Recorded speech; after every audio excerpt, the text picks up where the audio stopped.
Hi, everyone, and thanks for joining us. I'm Josh. And I'm Sarah. And we are the Hiking Fools, guiding you through the trails of Glacier National Park with unique personal insight. We're offering our perspective from our own personal experience, and today we are discussing a great hike in the southern sector of the park, kind of a southeast area called Firebrand Pass.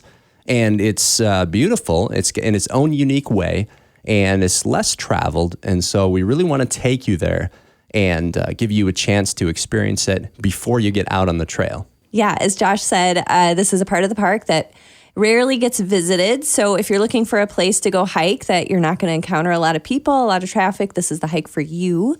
It's a little bit hard to find the trailhead. So if you take Highway 2, it's located between West Glacier and East Glacier. Yeah, a little hard to find. Go there. So the trailhead is located right off Highway 2, and there's not a good way to describe it except for it's near mile marker 203, and it's the Lubeck Lake trailhead, and the parking area is a bit obscure. It kind of drops below the highway, and it's right next to the railroad tracks. And if you find the parking area, which you actually need to be looking for, so as you start to approach that mile marker coming from the west and headed east, then start looking, because that's how you're going to find it. And when you park, you actually have to walk across the railroad tracks, and you'll see the little classic brown sign, the trailhead sign for Glacier.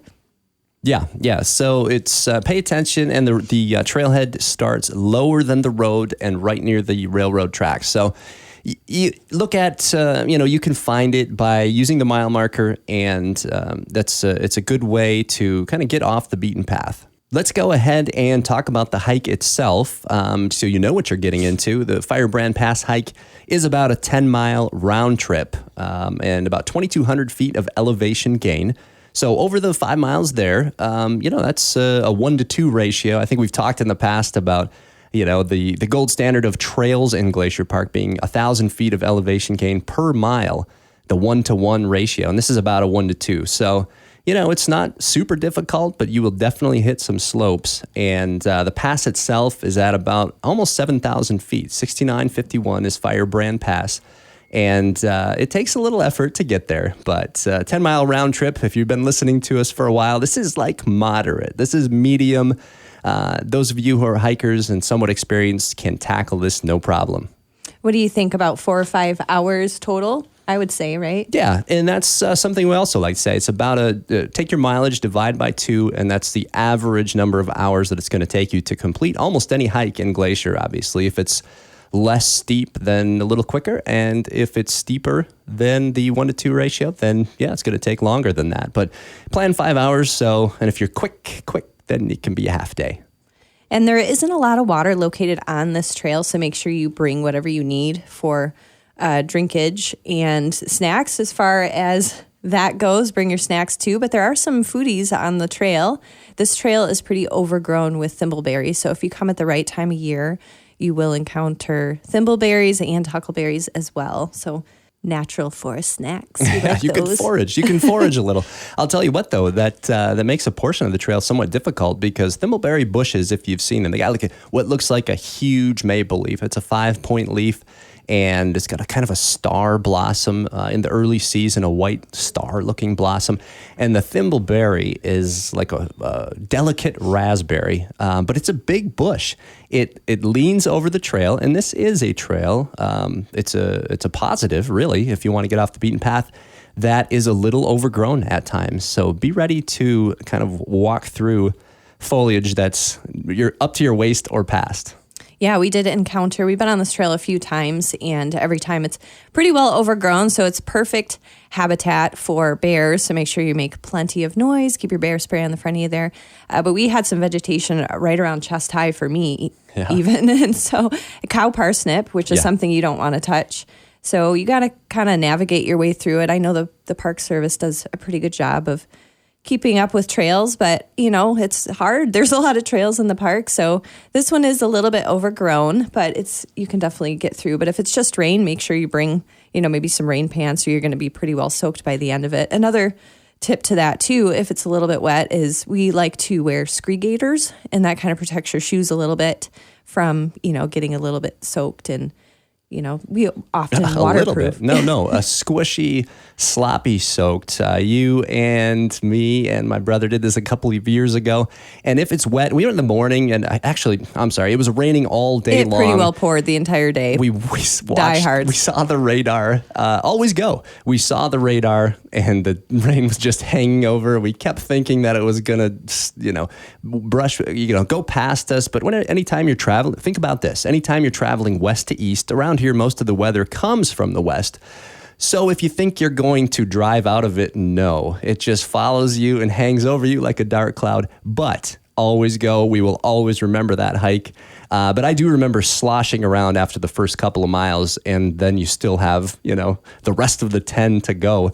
But Sarah said it, the Scree Gaiters are kind of a small ankle piece of equipment or clothing, whatever you want to call it, that protects your shoes, because if you're walking through this brush and it falls down your leg, past your sock and into your shoes, it's just squish and with every step. And so the Scree Gaiter kind of just deflects it, directs it down over the top of your shoe, and it's better. You're better off.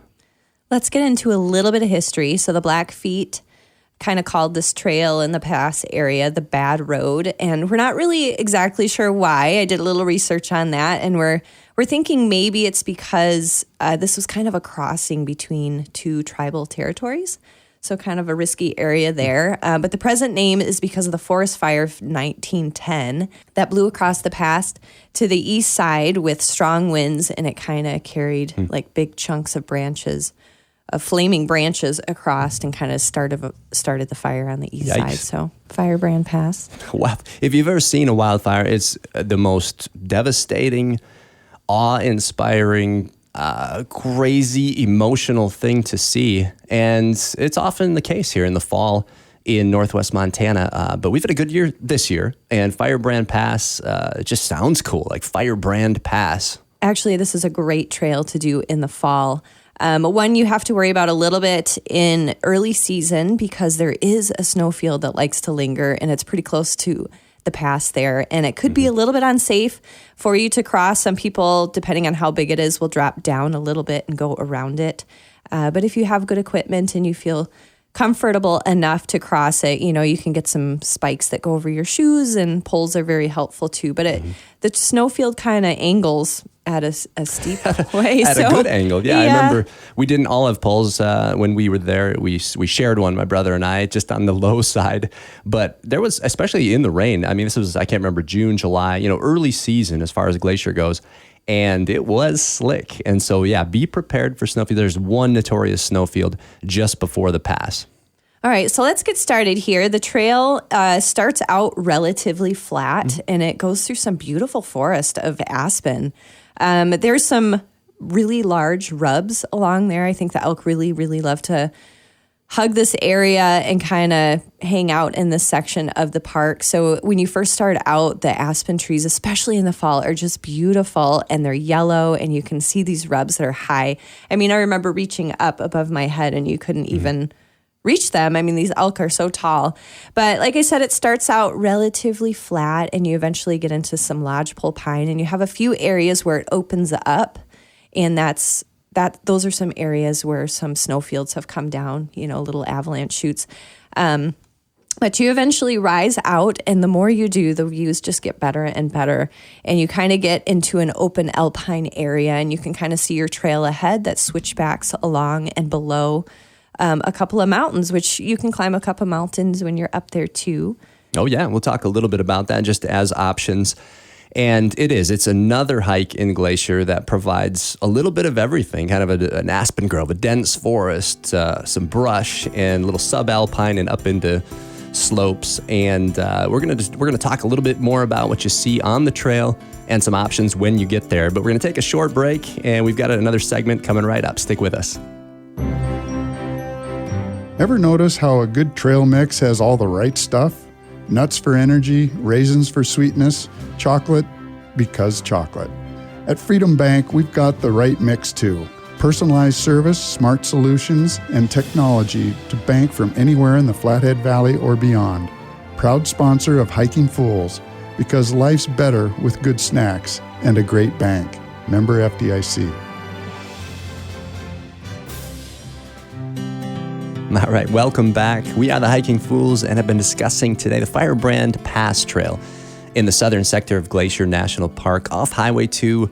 A little less traveled, but one of our favorites for sure. And in fact, last episode, we were talking with Anthony Nelson from the Glacier Institute, and he called it one of his favorite hikes. And check out that episode if you don't know a lot about the education that happens in Glacier National Park. He's a great resource, and that organization is tremendous. But anyway, we're traveling the trail here to Firebrand Pass, Sarah, and what else will we see? Well, you will encounter a couple of sections in the trail where it junctions off. Make sure you follow.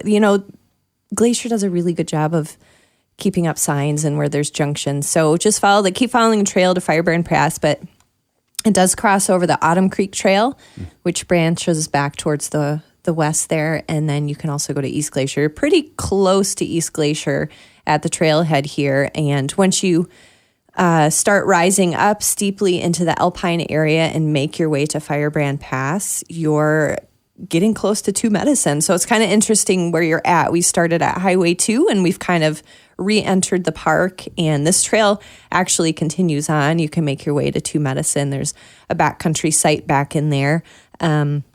But this trail gets pretty windy. The closer you get to the pass, the windier it gets. And as Josh mentioned, the elevation of where you're at and where most passes are, it's pretty darn windy. So bring some wind gear, and you can always escape the wind a little bit and drop back down if you want to have a sandwich. We've done that before. Hide behind some scrubby bush there. Yeah, that's true. Yeah. And again, for us, a thin, moisture wicking layer with then a warmer fleece type layer and then the windbreaker, rain jacket is the perfect combination. Light items in your pack, ready for anything. And I want to take a minute. We've talked about it, and Firebrand Pass cuts through all of these types of landscape. And so I just wanted to mention, for those of you that may not know, we say subalpine a lot. And in this case, you get up into a scree slope. And I just wanted to kind of clarify some of those things. Subalpine is an area that's situated on the higher slopes of mountains just below the timberline. And so it's a gorgeous area. There's rock, there's trees, there's, like Sarah said, scrubby brush and subalpine fir trees. Oh, the smells. I don't know how to describe it. It's like citrus, pine, cotton candy. You just have to breathe it in when you're up there and you're in the little bit of the higher air. So I love the subalpine area. Yeah, this is an area where vegetation has a really rough go. The wind is always blowing. It's really exposed to the elements. So make sure you stay on the trail. Admire the wildflowers that grow in this area, because it's a rough life living in the subalpine terrain. Yeah, I like to visit it and then leave, but it's glorious. And Glacier Park, a lot of these hikes we're talking about have a terrific section through the subalpine. And just past that is you kind of go on this scree slope, and which is a slope covered with small, loose stone at the base of a cliff. So you picture this huge mountain, and it's just rocky. And coming down from that, you'll see it looks smaller from a distance. It looks like dust just about. But when you get to it, it's the size of a golf ball or something like that. And so scree versus talus, which is larger rocks and boulders. And you can picture this, how it goes from solid rock to talus and then to scree. And eventually, as we've said so many times, into like a flowered silt that is suspended in water that creates that great turquoise color in most of the lakes. Yeah, basically it's the mountains around you eroding, from the weather, and where the pass is situated, it's between two mountains. We got Calf Robe.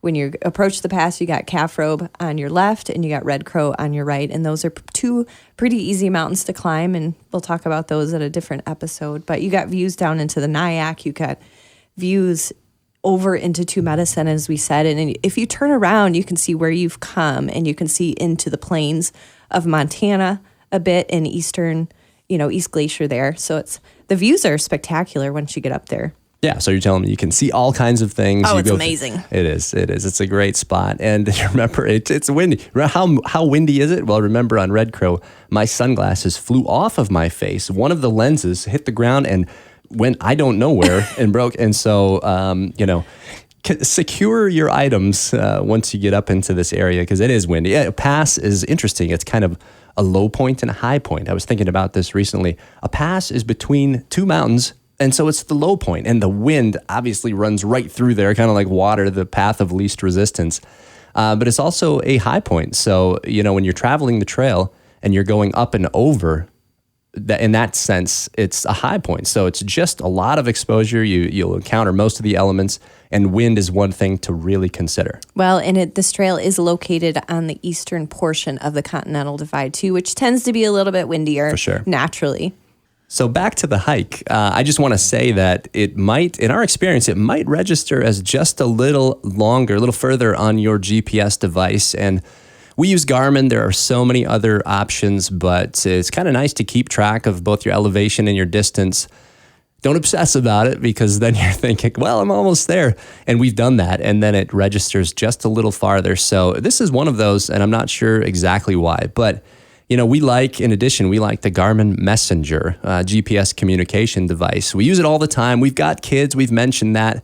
And they're back at home. We're on a hike that's, doesn't provide cell service. And so we've got to have some way to communicate. And so the Garmin Messenger allows us to do that. It's kind of it's a terrific little piece of equipment that has a long battery life. It's got seamless text threads, so you can start your text with those you are communicating with on the way to the hike, and then just continue that as you're hiking and sort of give updates, and small and light, and it's a minimal subscription fee. So check it out. That's our preferred method of communication, but there are others. Now, here's something that I want to tell you. Anytime you're hiking in Glacier, you go out, you must come back on the same trail. So what we skipped over a neat kind of historical reference. There used to be a ranger station on this trail. Yeah, so there used to be a patrol cabin or ranger station right there, kind of in the first, within the first mile of the trailhead. I mentioned it was Lubeck Lake Trailhead. So Lubeck Lake is off to your right a little ways. And this kind of was a small community that, when first settlers first came out here in the mid to late 1800s. So the town itself was kind of founded in 1890, and it was kind of a former community. It was just west of Midvale, which is now called East Glacier.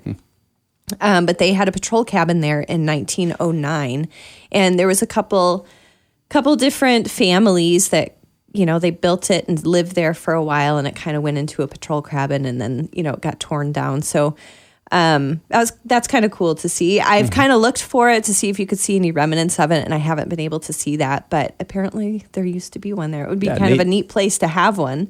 This area is pretty moosey too, this first little section, so keep your eyes open for moose. But yeah, kind of neat. For sure. What a great hike. Firebrand Pass. It's about 10 miles round trip. You gain about 2,200 feet of elevation. So, it takes effort. And it's a great hike when everything seems too busy or even closed up in the other areas of the park. This stands out as a real gem in the southern sector of the park off of Highway 2 between West and East Glacier. And another thing, there is no vehicle entry ticket required. I mean, you can get to this hike and this whole area without much planning, to be honest, and you won't see a lot of people. So if that's what you're into, this is a great hike for you. And you also, when you mention the entry ticket, you don't need a park pass either. There's not somebody sitting there at the trailhead. So it's just literally off the highway. So if you came into Glacier on a whim and you just want to experience a hike, but you don't want to navigate all the hiccups of, the entry ticket, and you don't want to buy a park pass, this is a good trail for you because you don't need any of that. Excellent. And I also always look for the old sign that says Firebrand Food and Ale. It just makes me hungry and thirsty, and I look forward to it coming out. Usually we start talking about food a couple miles from the return, from getting back to the trailhead. And there's a couple places between... What you're craving. Between Chips here, and salsa is usually mine. Always I don't know why. Cheeseburger and fries. But Firebrand Food and Ale, look for that sign. You're in the right area, and we hope you love this hike because we certainly do. And check out our Instagram page at Hiking Fools MT to see some great photos from our recent adventures, including this hike. And tune in next time. Check out more episodes online, and remember to follow us on Spotify or Apple Podcasts. I'm Josh. And I'm Sarah. And we are the Hiking Fools, encouraging you to always go.